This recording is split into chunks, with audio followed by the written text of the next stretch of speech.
Hello you guys. I want to show you right quick how I made this chili recipe. Now you don't have to make chili like this. You can make chili all different types of ways. I'm just using what I had in the house to cook with and what I had in the house to use. So what I did first is I got a big old pot. I'm using this pot right here. I cut up little bitty bits of onion and green bell pepper together. I probably should have used more green bell pepper, but I didn't have a whole lot to cut up and to use. But I just cut up what I had. So I probably used more onions than what I should have added, even though I love onions to this recipe. But I just used what I had, like I said. So I probably used about 4 or 5 onions for this recipe.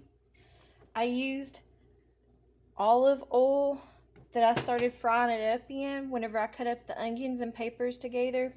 Then I added my hamburger meat. I didn't have as much hamburger meat as I would have liked to have. So I only had like maybe a pound of hamburger meat. So I used that. And I just fried all that up together. Then I drained off my grease from that. And then, before I drained off my grease, I put in these ingredients, these dry ingredients, these seasonings. I put cayenne red pepper.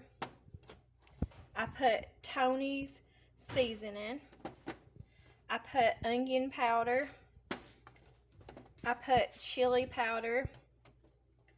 And then I put the complete seasoning. I put pepper. And I put salt. And I put garlic powder. I also used cumin and smoked paprika. That's the seasonings I used. And then after I drained out all the grease from the hamburger meat, which wasn't a whole lot because I didn't have that much hamburger meat to use this time, I just put all these ingredients in there. I put 1 can of kidney beans. I put 2 cans of this tomato paste, but you really only need 1. I was just using what I had in the cabinets. And where I didn't have a whole lot of hamburger meat to use, I did have 2 cans of this pinto beans. Normally in this kind of chili that I was making tonight, I wouldn't even food putting in pinto beans. But because I didn't have a whole lot of hamburger meat, I wanted to kind of substitute it. So I used 2 cans of this pinto beans. And then I put in 1 can of these diced tomatoes. And then 1 can of this tomato sauce. And then, like I said, I had 2 different cans of pinto beans, so I used those and put those in. I put in about a cup full of this beef broth.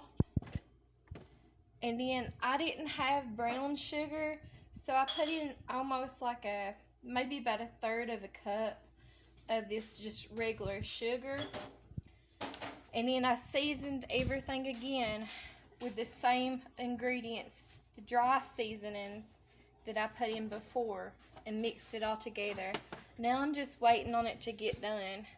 It's almost done. I'll show you guys in a plated up video what it looks like. Thanks for watching, and I'll talk to y'all later. Thanks. Bye-bye.